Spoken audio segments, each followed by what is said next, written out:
He interviewed one guy who had a experience with John Wayne Gacy, Who's that again? which was this very famous serial killer, the killer clown, shit. John Wayne Gacy. He would kill and eat children. Oh, fuck. I'm not sure if he ate them. I did not know about that. You never heard of John Wayne Gacy? No. That's terrifying. You live a very cheerful life.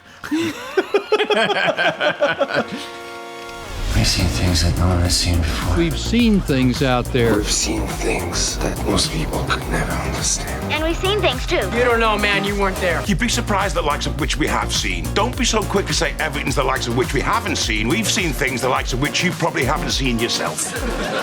Is that a challenge?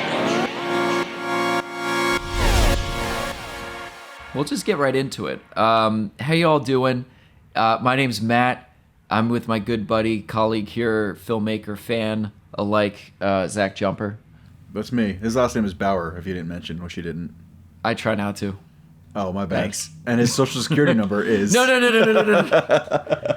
Yeah, so we're here to talk about movies, not just movies, and not just news movies, because everybody does that. We also like to take turns sharing a movie with each other, a movie that like really speaks out to us, inspires us creatively, because we're both indie filmmakers, we could say. That's a fair label, right? Very fair.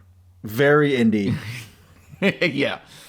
And more like digital video makers than filmmakers, but I digress. Well, so I'd say that the point of this podcast is that we both, me, Matt, and our other friend Steve Craig, started a film race where we force ourselves to make a short film in a very short time, like most film races. But we're doing it every 4 months, three and a half months, 4 times a year, ideally. 4 times a year, and we're calling it the Breakneck Film Race. And this podcast is kind of a buddy to that. And the concept of this podcast is that we each share a movie that one of us has seen, but the other has not, and then discuss it. We've lived many lives, you and I. We've seen things that most people could never understand. In terms of a little bit bigger news, Sundance. It's in the bidding. In 2026, their contract ends with Utah, and Utah is trying to renew it. However, there are a handful of cities that have submitted or officially and publicly submitted interests in acquiring it. This is like an update because we talked about this last week. Yeah, and it looks like those towns are San Francisco, which I really hope that's not the case because that's way too expensive. Yeah. Atlanta, it gives us a reason to visit Ruben. Uh-huh. Savannah, Georgia. Yep, Savannah's awesome. Okay, I've never been there. They have the SCAD University there. That's like a big art school. They have a big film program there. Oh, sick. Yeah. Minneapolis. Ugh. I see snow there, so that's a no for me. Well, yeah, because Utah doesn't have any fucking snow either, huh? Well, look, I didn't want it to be in Utah, but here we are. Yeah. St. Louis. Ugh. I mean, they got the Gateway Arch. you Yeah, know? that's the only fucking thing they have in St. Louis. That and murder. Oh God. I didn't know Racism. that. Santa Fe. Sorry, St. Louis. Santa Fe. Santa Fe's cool. Where's Santa Fe again? I forgot. New Mexico. New Mexico. Chicago. New Mexico's red. Okay, Chicago's cool too. Yeah, Chicago gets really nasty. It would be cold as fuck in January, though. Chicago in January is like 1 to 2 degrees. It's not like a nice like snowy mountain either. It's like cold as fucking hell. Mm-hmm. There's no way you're gonna do it in Chicago. I should hope they don't. I'm sure it's probably gonna stay. It's probably gonna stay in Utah. I mean, Utah will fight for that because it boosts their fucking economy. I'm sure. You know what I mean? Oh, absolutely. I if it's not Utah, I'm down for Atlanta. How far is Savannah from Atlanta? I think it's like 2-3 hours. It should be here. It should be Huntington, New York. Make it easier for me. I just see this adorable thing. A cat just on the counter wanted to keep like hugging the guy trying to cut a papaya, and then it gets raped by Harvey Weinstein, and then that's how we get him back to jail. why you gotta do this to me? Well, we gotta get him back to jail, so we have to sacrifice a cat. Oh, that's right. He's out of jail. Yeah. Oh God, talking about news. Yeah. All right, give me a second. I gotta close my door. This topic is too nefarious for Matt to have his door open. Harvey's getting out of jail. He's got out of jail. He could finally produce your movie because you keep talking about how much you want him to produce your movie. You say he's such a great producer. I'm like, That's not true. He has a checkered past, and you're like, no, it's not true. You know, kind of blown up and out of proportion. That's what I sound like. That's what you sound like. You say you really want to make a movie with Harvey, so here's your opportunity. Oh, I guess you're right. Yeah. Maybe he'd be a good guy. Yeah. That's pretty wild. Backwards times ahead of us. Is he like completely done with all of his trials then? I don't know. I don't understand. I didn't look into it at all. I don't know why he's getting out of prison. It was like, is it a statute of limitation thing? Like getting acquitted or whatever? Or... Yeah. Because clearly he's guilty, right? Like it's not. I mean, is that subjective? Because I don't think it is. What does Dennis say in It's Always Sunny? It's the implication. Yeah, but it was a lot more than implication. It was action that he, Yeah.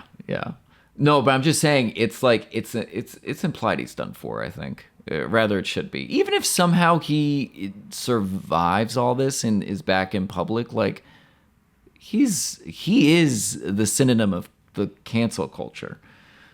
Like he's done. I've heard other things too. Plenty of other things. Strange, funny noises. And we've seen things too. So this episode's film is a film that I saw a couple years ago that I really enjoyed called Upgrade. As a quadriplegic, it must be frustrating for you. Someone who liked to get things done with their hands. Here's the thing. 4 guys murdered my wife. Directed by Leigh Whannell. Came out in 2018.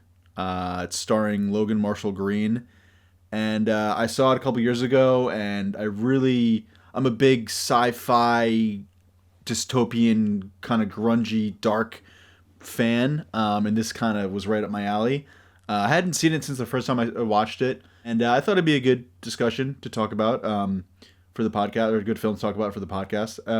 Also, when I watched it, I realized that people always say that Logan Marshall Green is like a dead ringer for Tom Hardy, we watched the last movie we watched was Bronson. It was starring Tom Hardy. That's the lead of Upgrade.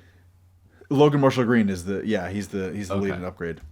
People say that he's like the poor man's Tom Hardy, which I think is which is not really a fair justification. I think he's a really talented actor in his own right, to be honest. Well, I really would like to see a few more things that he's in, because I don't know. Are we ready to get into the film? Because I have my opinions, but yeah. Okay, so I'll just say that the director Leigh Whannell. He's are you familiar with Leigh Whannell at all?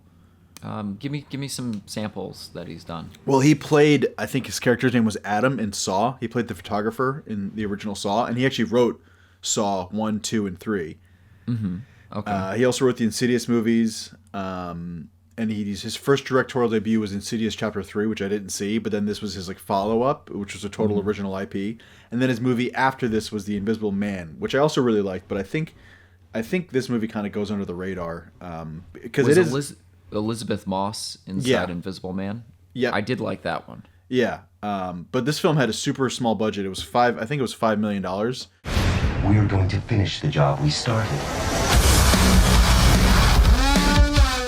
I was surprised by how good maybe the sets were, or not the sets, but how good the world looked for a $5 million budget.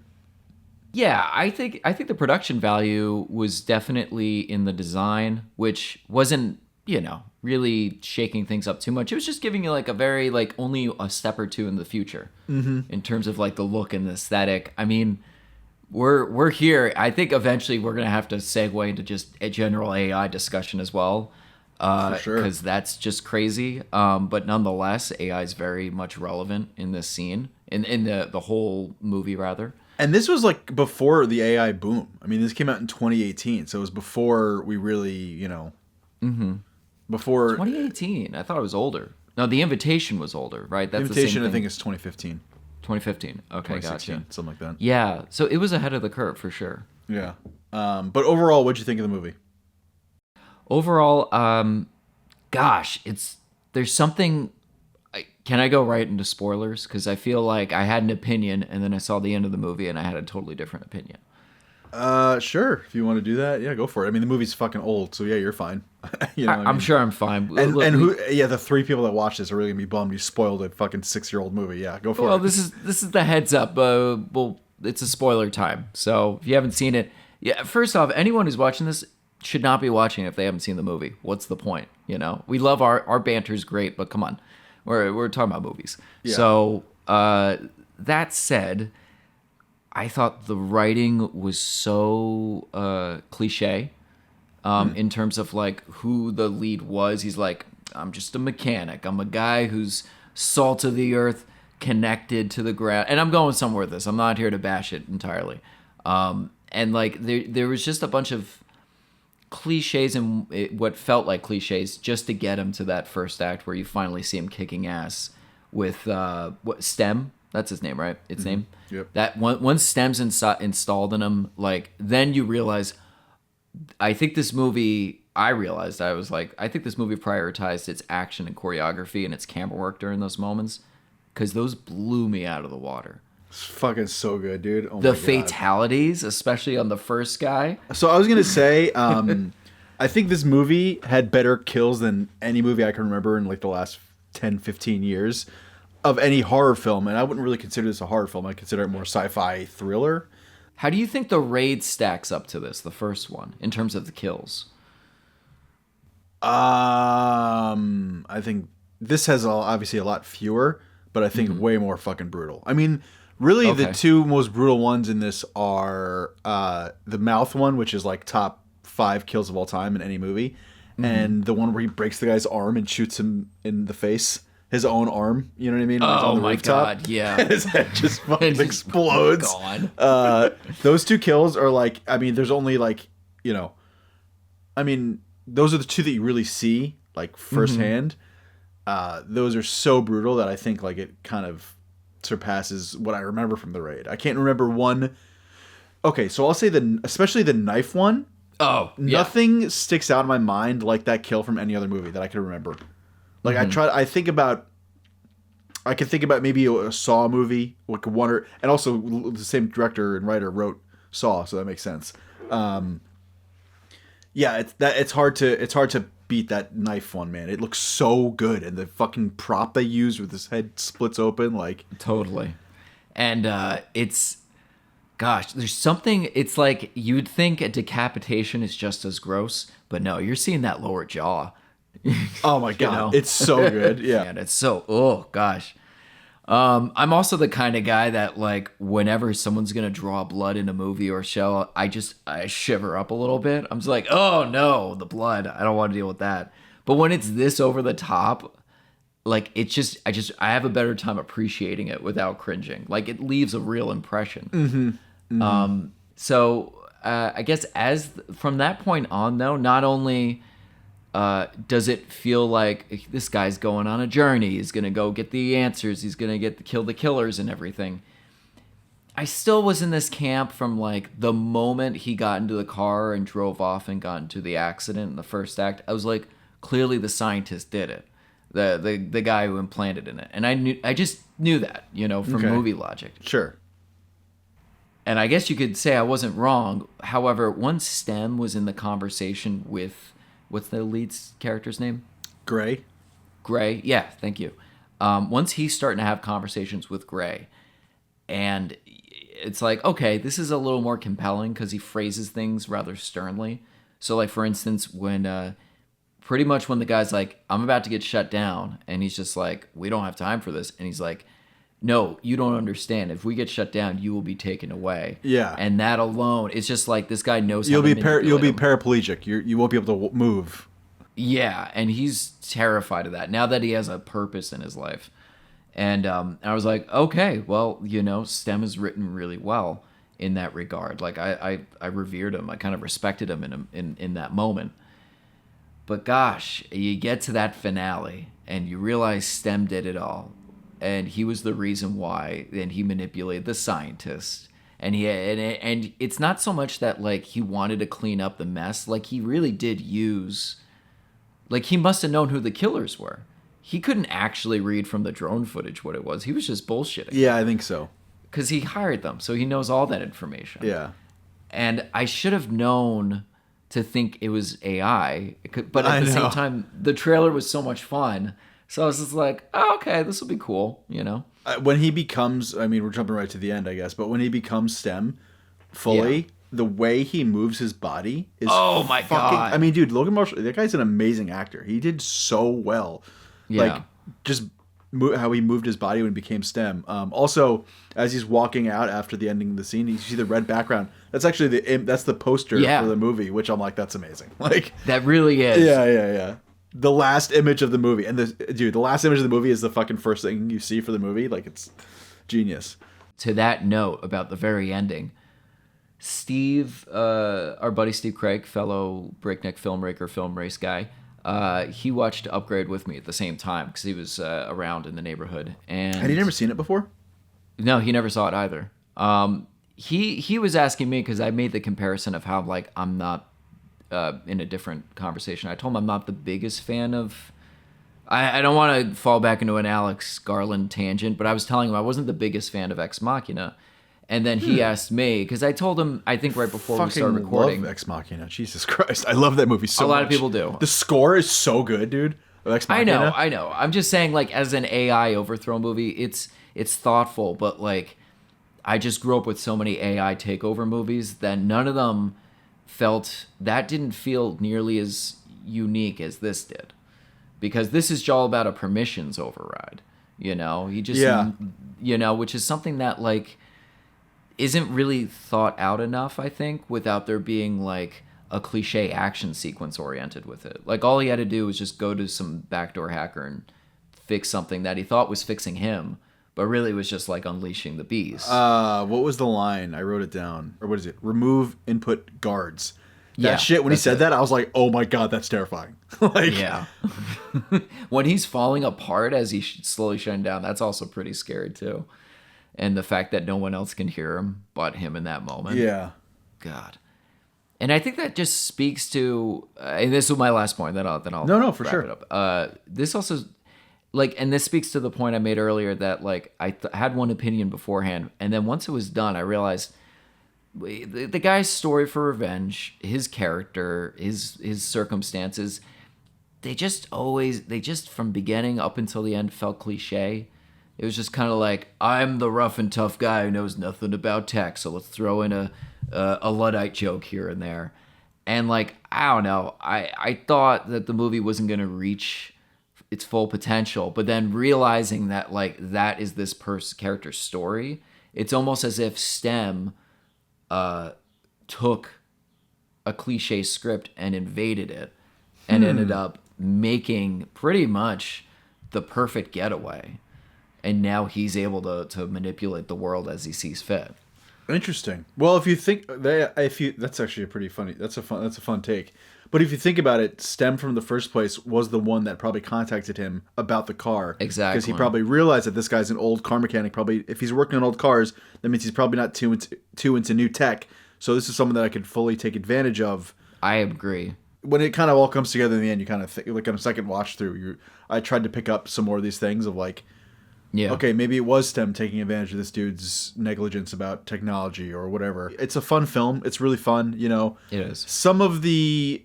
I think Logan Marshall Green does an amazing job as Gray. I think STEM, the voice actor for STEM, does an amazing fucking job. The other side characters, they weren't maybe as fleshed out as much as maybe I would like them to be.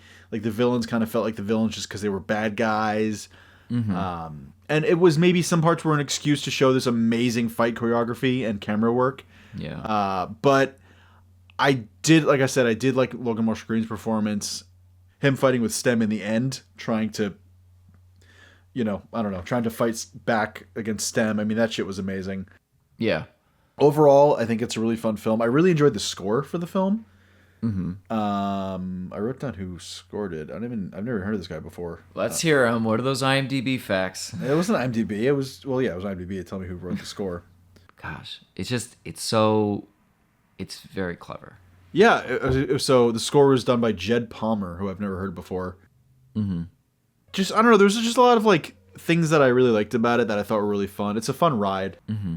I don't know. It's not too intellectual. It's not too deep. But I think at the same time, I don't know. I think that ending kind of just like, it speaks to me as in like, this is something that blindsided most audience members. Like the fact that this guy is completely swallowed up, and the fact that we have Neuralink around the corner. Jesus, I didn't think of that. Yeah. And I'm not saying that, like, I don't know. I think sci-fi is really good at trying to keep tech, especially today's tech, in check, because the more people watch these things, like for instance, in Leave the World Behind, from a trailer, I won't spoil nothing, but from the trailer, there's you did see it. Yeah. There's a sequence in the trailer then for viewers who haven't seen it yet, where there's Teslas colliding, and I think Musk was quick to respond on X or Twitter or whatever it was at the time that like that would never happen. And he also said the Cybertruck's windows were unsmashable, and a guy goes up with a hammer and fucking smashed them on stage. So that's funny. Does that prick know? And that's kind of like the bigger thing too. And I'm not here to go on an Elon Musk rant, but regardless if he's right or wrong, it's very invaluable to have like convincing narratives to at least spark questions, but not, there's always like a rabbit hole. Like you don't want to be making movies that are just going to like suck people into a QAnon, loophole or whatever. But yeah, no, I think to that point, it's good to have more serious conversations about AI. And it's a sobering film to watch in this situation because, these characters don't really, and I think it's by design too. My hunch is that these characters didn't have a lot of depth to them because they were kind of meant to be like, your stereotypical characters in these action films for revenge. And so when something that's very inhuman to us and our senses as viewers slips in like that, and you know what the funny thing is? I'm willing to bet like a bunch of people knew this was coming as well, and they're like, yeah, it's not that great of a twist, fucking dumbass. And I'm like, no, it's amazing. No, I think did you see it coming? Originally, no, I didn't. No. Originally, I thought maybe it was something to do with, I thought it was like a Nike versus Adidas kind of thing. I don't know if you know about Nike and Adidas. They both have like huge compounds in Oregon, and they're both like super secretive about their shoes. And I think they sometimes sabotage one another's, like they try, I think it's like almost like a cold war between Nike and Adidas. And I thought maybe that was what was going on with these two different robotic companies originally, and that they were trying to maybe they did it. Maybe Cobalt, the robotic company that his wife worked for, did that to them so they could see what STEM would do to. I had some ideas, but not exactly what happened. I never expected it to be, STEM that caused all the chaos. I will say, I wanted to say this though before I forget. It's funny that you said you don't really jive with like evil AI movies usually. Because this movie reminded me so much of your second Breakneck film submission. Oh yeah, it totally does. Submission, yeah. Even I watched it again after this, and I was like, even the fucking AI sounds like STEM. Yeah, that's and I'm like, so true. And I'm watching this movie, and I'm like, and I'm watching your short. I was like, holy shit, this is so much like Upgrade. It's kind of crazy. That is nuts. You didn't know that I'm a ninja. While I am state of the art, I am not a ninja. I probably have been indirectly inspired by Upgrade. But you've never seen it? Likely. No, I'm saying like from films and other things that may have taken away from Upgrade. Oh, okay. That I might have seen. And I do find that element just more compelling because, you and I grew up with all these robots taking over the world. Skynet films, iRobot, the real classics. 2001 Space Odyssey. iRobot, yeah. Yeah. And to that point, it just gets a little tiresome. That's not to say, I don't know, did you see the latest Western Boston Dynamics video? Yeah, the fucking robot that looks like a human that stands up like... Yeah. Like that is starting crazy. To creep up. And I'm not thrilled that we're making advancements on that. I get there's probably some AI fatigue. I mean, my last short film was about AI that I made for Breakneck, but it was a good AI. Flipped that shit on its head. You know what I mean? Yeah. A naive AI, you would say. No, I wouldn't say naive. It was just not an evil AI. Kind of like how you've seen Alien and Aliens, correct? Yes. So how Ash in Alien was evil, and then Bishop in Aliens was good. Yeah, of course. You know, You could be good and naive. that's what you are. No, just kidding. I was gonna say, look at me. No, I was gonna say, but AI being in the like the Internet of Things, they call it, where it's like in all your appliances and controlling your means of communicating. I think that just still has a little more juice to it. I think compared to that and autonomous robots, but yeah. Otherwise, I thought it was a good movie. I definitely enjoyed it. Great action. And a really deep thing that they sewed out from the beginning. What do you think? Like, does Stem watch him when he jerks off? You think? Like, do you think Stem's gonna jerk off more now? Like now that he's free? Oh, interesting. Maybe Yeah, he just does that forever until he Yeah. expires. I love when it was so immediately when Stem talks to him, the camera starts to almost track him. Like, it almost looks like, I can't tell if it was like he had a steady cam on his back for that first shot when he's in the kitchen. Oh, I think so. It's think so? one of those rigs, you know. But it was on his back, and he walks up, and he, like, Stem speaks for the first time. He looks around the room, and then he speaks again. He looks at the glass. I was like, that was kind of funny.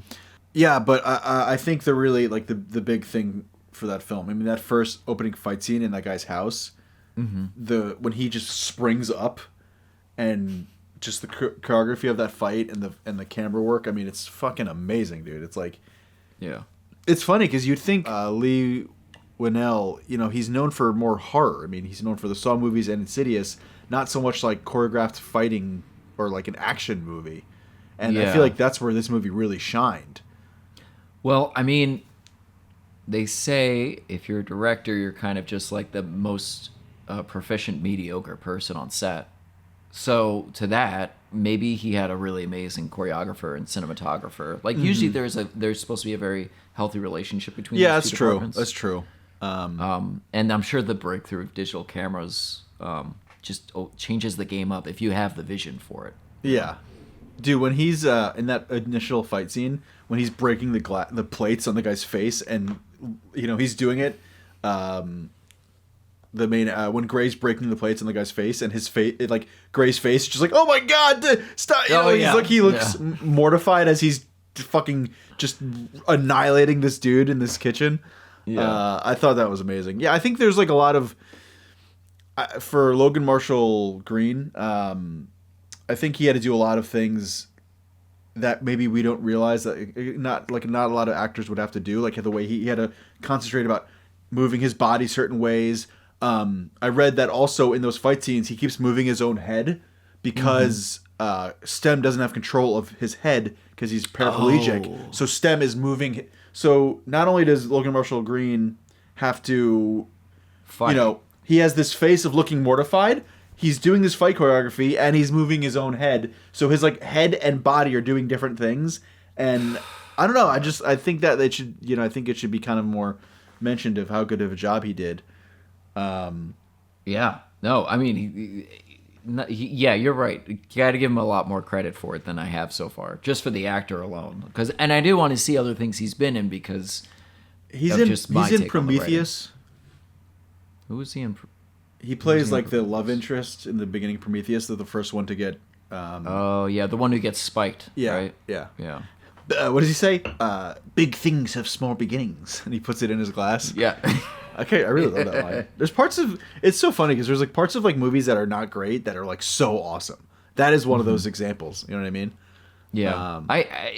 Prometheus, I think, is a pretty good film. Yeah, it's okay. Yeah. It's no Alien or Aliens. So it was funny actually. So I was editing today, and I had this really weird problem with Premiere. It kept crashing, and then his thing popped up, and it was like, "Do you want Premiere to scan to find the reason why it keeps crashing? Hit allow." And I read it in Stem's voice. I was like, "Oh my god! Oh no! What's happening?" Like, oh my god! So my editing software was like, "Do you want us to scan why this might be happening?" And I was like, "Holy shit! This is just like the movie. I'm afraid I'm gonna click allow, then my fucking body's gonna be taken over by, you know, if I'm wearing like not that I have any stupid Apple watches or smartwatches, but if I'm wearing a smartwatch, that shit gets hacked to your body. It's like yeah, it somehow controls my wrist. Yeah, exactly. Yeah. I will say, starts jacking off your like a dude. I'm not gay. It's my hacked watch. Oh my god. Sorry, that's fucked up. That is funny though. Some of the things that stuck out in my brain were that really made you aware of how crazy powerful Stem was after that first kill, and he's like, he throws up in the sink, and he's just like, give me a second. He's like, a second has passed. He's like, give me a little bit of time. Yeah, And yeah. he's like, I have to clean up. He's like, I'm not gonna remember everything I touched. He's like, I have a record of everything that you've touched. And I was like, Yeah, that was oh hilarious. shit. And then also when he's in the bar and he goes to the bathroom with that guy, and he's like, I can't do it with the knife, and Stem's like, I'll do it, and you just hear he's cutting the guy's face up with the knife, and Gray's just looking away. And then he says he will answer any questions you ask him. Yeah. And then later, the main, not the main antagonist, but like one of the main augmented bad guys, he sneezes the nanobots. Oh my god. Yeah, that was pretty fucked up. Yeah. But I also knew he was never going to use that on the protagonist. I know. Well, there was a part where he says, or he was about to do it, and then Gray says, like, nanobots, help Gray, when they're fighting in the end. Oh, I don't remember that part. Yeah. I just remember him making an excuse to be like, I could kill you, but I'd rather just talk to you for a couple minutes. Yeah, you know. Classic. Yeah. But also, so when he goes to, I realized when he goes to that hacker's place, where she's like, don't misgender me or whatever, which is fine, which is funny. Because it's actually pretty ahead of its time again in that way. Yeah, kind of. He goes to the hacker's place that Stem had set up, and he's like, these people are doing VR, like, he's like, for how long? She's like, for as long, all day, all night, whatever. She's like, sometimes a fake world is better than a real world because there's less pain in it or whatever. That obviously echoes the ending of the fucking movie where his brain has broken and Stem put him in this like, comfortable place of whatever, him and his dead fucking wife. I want to unpack each of those three things. First off, with that first scene you mentioned with the digital fingerprints and having a record, do you think right as that scene cut, do you think he was just like, all right, Stem, take care of it, and then Stem just like moved him around and goes got into rid of it cleaning all? mode? That's exactly how I thought it would be. I mean, that's the only logical thing. It's like, why would you let Stem tell you there's a fingerprint? Just be like, all right, just clean it up. And it makes me think like, I want to Stem, because I could be like, Stem, go to the gym for 8 hours and let me check out and like play video games. You know what I mean? Like that ending, man, it really stinks because I feel like bad guys win. Yeah, even Bad though guy good wins. guy tries to make the ultimate sacrifice. Yeah, and- he tries to and save. shoot. He tries to shoot the chip out of his neck, but I guess he was unsuccessful. Oh, I thought he just tried to kill himself. No, I think he was trying to reparalyze himself by shooting the chip because he held the gun up to his neck. Oh, okay, gotcha. I wonder Either if way. if he killed his brain, if he shot his brain, would Stem still be able to control his body? See, that is interesting. You imagine if that's like the premise of Upgrade 2, like in the first act, he gets sniped. And then, like, how much more control does he have? Yeah. So originally, I think he wanted to make a sequel to this, calling it Stem. Because I would like him to get control back, I don't know. And see what would happen with that. That'd be interesting. I don't know. Wait, you said that he's considered it? I think Lee Winnell mentioned it, but I think he might have said that he's not going to do it. I don't know. I heard they might turn it into a TV show, but I'm not sure because that's all they fucking do now. Yeah. I don't know. I hear iffy things on the TV show going ons in terms of like what's getting picked up and greenlit, and it seems like it's mostly like procedural stuff. Like what? Like your Grey's Anatomy type things. You're kind of like House type things, I suppose. So medical shows. Yeah, I gave you two medical shows. I don't know, like kind of the ER, sitcom type things, maybe. I don't know. Doesn't seem like there's a lot of room for dynamic creativity that at least is being fielded right now. Yeah, unless it's an existing IP, which this is, but Yeah, like Fallout or Fallout. Yeah. Well, that's the thing. Like Fallout. existing IPs. I mean, you know what I mean? Like, Yeah, true. like, do you think they would make Fallout if it wasn't for the video game? Would they ever greenlight a show like that? You think? I mean, I don't know. I still haven't seen it, but Oh, you haven't watched I'd it? like to see it. No, it's on our list. It's just work's been a little It's okay. nuts. Yeah, you're People- the only peop- person who's not gushing over it. Well, people gushed over The Last of Us, and I was like, dude, the video game was so much better than the fucking show. Like, the show kind of sucked, to be honest, compared to the game. Well, definitely compared to the game, but just in general. Maybe I would just become cynical where I don't like anything anymore. I don't know. That thought's crossed my mind. Because I've been, like, it's funny, I like look back at my letterbox and like I've given everything like negative ratings recently. I'm like, Jesus Christ, what the fuck is up with me? I liked Dune 2. I think I liked it more because of the hype than I liked it because of I liked it more because of peer pressure than I think because of actually liking it. Yeah. I think seeing it a second time in a really bad setup, it kind of took out the glamorous, the impression that marketing put on you. But it was a lot more fun to watch than Dune 1 because you could just tell, because it said from the beginning, part 1, that everything just felt like an exposition. Yeah. Things happen near the end, but like, you know, they're Yeah. just trying to give you context for the second one, which the second one needed. It 'cause, did. I know. You know, I think it still knocked it out of the park. I just really liked Gray and STEM, and it was just a fun movie. Mm-hmm. It was, it was made for $5 million and it grossed $16.5 million, a little more than $16.5 million. So it was a success, Yeah, you said it grossed 16.5. Well, that's almost 4 times that. I think they say that like the average marker for success in like big business talk is like grossing 4 times the budget. Well, it's 3 times, right? That is 3 times, yeah. Yeah. But It's like 3.4 times or 3.2 times the budget. I think that could warrant a series in terms of numbers go. Yeah, but I just think it should more warrant that like you could take a risk on kind of indie sci-fi thrillers and like I love this genre, and you don't see many of these films really. Like you don't see many of these films with this high of production value. Yeah, I agree with For that. with you want to call what do you want to call $5 million? I mean, it's low budget, but you want to call it like what's considered mid-budget nowadays? I don't even fucking know. 20 million?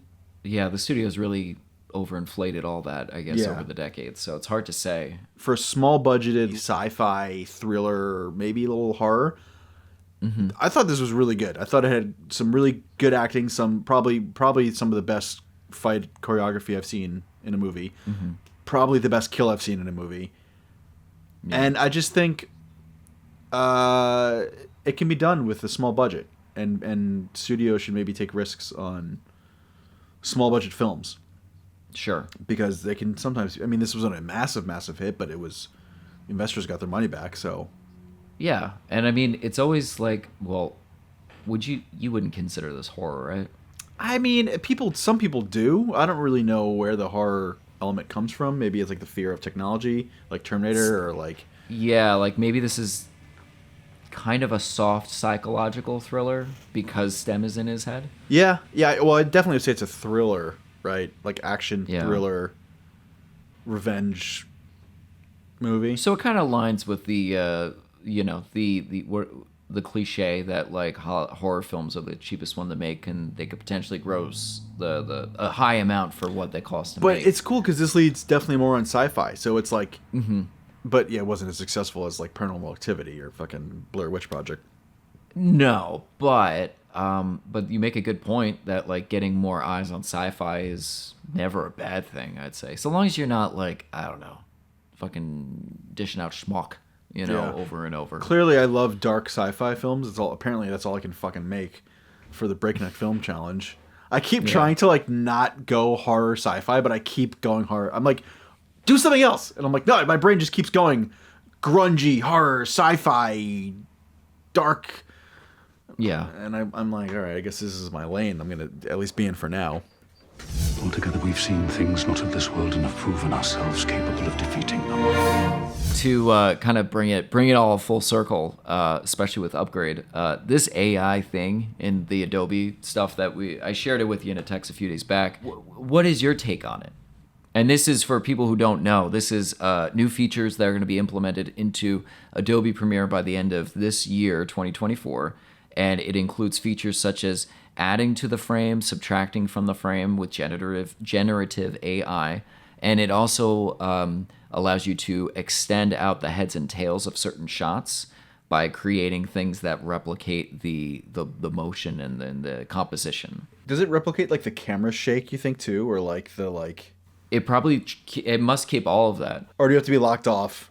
No, I'm willing to bet that like if it again, my stance with AI is if it can't do it today, I'll do it tomorrow. So like if it needs to be locked off now, then I'm sure it can just kind of assume a handheld movement. So I wonder if this is going to change filmmaking, where everyone's going to shoot everything locked off and just add digital shakiness or digital whatever, like. Well, I mean that already is a thing. I know, but like if it like is it going to get rid of all actual natural aspects of filmmaking, where you're going to just rely on AI for camera shake or zoom, even fucking zooms or punch-ins or like, like different, I don't know. The shot, I will say, all the shots, those were all motion. They were kind of like handheld to a degree. But the scariest part was the last one, which I didn't mention yet, which is that like you can just do with the OpenAI plugin, like, and they even are going to have additional plugins you can download from certain providers where you could just say city skyline and then it creates it. And I think that will remove the need for second production. I think that will eventually, in turn, could tumble into a lack of needing anyone except 5 people on set. Or if you need a set at all. It's crazy. It's fucking crazy. Honestly, what do I think about this new AI feature in Premiere? And I am of two minds of it all, but I want to hear you out first. On the surface level, okay, so what I kind of just talked about, like deeper, where it's like I think it could potentially change people that lean into it. I think it's gonna change filmmaking probably for the worse. It's gonna make people lazy. It's gonna take away a lot of natural things that happen on set. Mm-hmm. I don't know how to word it, but like I think it's gonna take away a lot from filmmaking of young filmmakers. I think it's gonna rob young filmmakers of experimenting on set, of exploring new filmmaking techniques. Although at the same time, it's a new way to adapt. It's a new filmmaking technique that people could adapt to. So maybe it's good in that sense. Mm-hmm. But on the surface level, I immediately know that a lot of visual effects people are going to lose their jobs. Mm-hmm. I have a close friend who's a VFX artist, and she worked for a fucking huge studio. Let half, I think more than half their staff go because of, not even because the AI is there yet, but it's because they know it's going to be there in about 6 months. Yeah. So I think it's going to affect the industry greatly for the negative. I think for editors like you and I think we'll be okay for a while. Yeah. Visual effects people, I think sound design, or sound editors, obviously graphic designers, like all that shit it's going to be wiped out way sooner than maybe we could even think, to be honest. Yeah. I feel like the two lasting roles now are going to be writers and editors, because someone's got to write the script into these generative things, and the editors are just going to put the shots together. I think editing will be the last technically producing, I guess, right? Yeah. Producing and directing. AI is not going to direct. Even maybe AI can direct, but AI is not going to produce anything, and AI can't. I mean, they're trying to teach it editing, but I think that takes such a fine touch. But AI is already writing, like. Yeah, you're right, actually. I think it's good. Me and you are the last stand, brother. Us editors. This is so wild. Who would have thought? We both wanted to be out of editing for so long and like get in the seats. And now those seats are gone. And I feel like people who climb those it's so weird. I don't want to say this as in like I dodged a bullet, but I feel like I dodged a bullet being like stagnant in editing. I'm good at editing, and that's why I keep doing it. But at the same time, I always wanted to like get in these big chairs and make shit of my own. And this tool does, speaking of two minds, it does allow me to make all this stuff, or at the very least, it allows me to make really good like sizzle reels to sell to investors and be like somehow convince them that you can only get this if you hire people to work on it with me. The human touch, you know what I mean? Especially with editing. Editing is the most transparent, I think, of all of the, well, maybe shooting too. And well, I mean, every film technique is transparent, like when you're watching a movie, but like, you need a good editor. You can't just hand a pile of footage to a fucking algorithm and be like, make me something really, maybe it can. Shit, I don't know. But I think editing might be the final, the last stand. That being said, I think there's always going to be room for independently made films, kind of like Upgrade, where it's like a small budget and a banger of a movie that has good acting, fun set pieces, good fight choreography, and some good visual effects and practical effects that can still be made outside of like the massive like $200 million budget that studios are probably going to only allow AI as an insurance purpose of creating exactly what maybe they think an audience would want to see. Mm-hmm. Where you can have, you can make the smaller budget, you can make a $1, $2, $3, $4, $5 million movie and let it be not controlled by obviously the studios, but also let the filmmakers actually make what they want to make. Yeah. And not force their hand to use AI or to, whatever. So I don't know. It's definitely something that can democratize the entertainment and even introduce techniques. Like all that weird I don't know how to describe it. So for lack of better terms, whenever you see those AI made movies, and they've been around for a couple years now, where it's like they're constantly morphing into different people and the backgrounds are moving. Like I don't know if I've ever seen anyone do that same exact technique prior to AI. Maybe a real auteur went to town on some avant-garde film and did something like that. But like that AI is normalizing it. It's popularizing it. Mm-hmm. And I think if it's the right tool for the right story, that could be something that's a good takeaway. But the problem is just so many people have, plummeted themselves into either a cozy lifestyle or tons of college debt just so that they can get a good job. And for all those people that applies to in Hollywood, they're going to get shafted before these execs, These are heavy topics, but they're heavy. If we just had some sort of UBI, that's all I'll say. Oh boy, here we go. I'm no more politics except Mr. Andrew Yang over here. Fellas, Bernie Sanders is also a proponent. Yeah. Yeah, I don't know. We need some sort of cushion because it just doesn't seem like. Yeah, no, I think that's logically, because like everybody, like the whole bootstraps argument applies only when there's jobs to have. I love how this conversation started with us talking about fucking Upgrade, and now we're here still talking about AI. Yeah. No, this is a good it's one. Poignant. I'm and on that note, I don't know, man. I'm spent. If you got something else you want to throw out there, I thank you for watching the movie, man. Yeah, thank you for my suggestion. Thank you for recommending it. It's always been, pops up on the algorithms once in a while. It's a fun one. But yeah, for everybody who's watching, thanks for watching and listening to us babble about Upgrade. Fucking nothing forever, yeah. And if anyone is also interested in making short films in a very short amount of time, an average amount of time, a week, we're still holding... It's not an average amount of time. To make it should be, in my opinion. Well, now that we're fucking masters of it, yeah. You should not take more than a month to make a short film. I'm sorry. That's my stance in life. You're making a lot of people with a lot of excuses very upset right now. Well, I haven't finished my short film because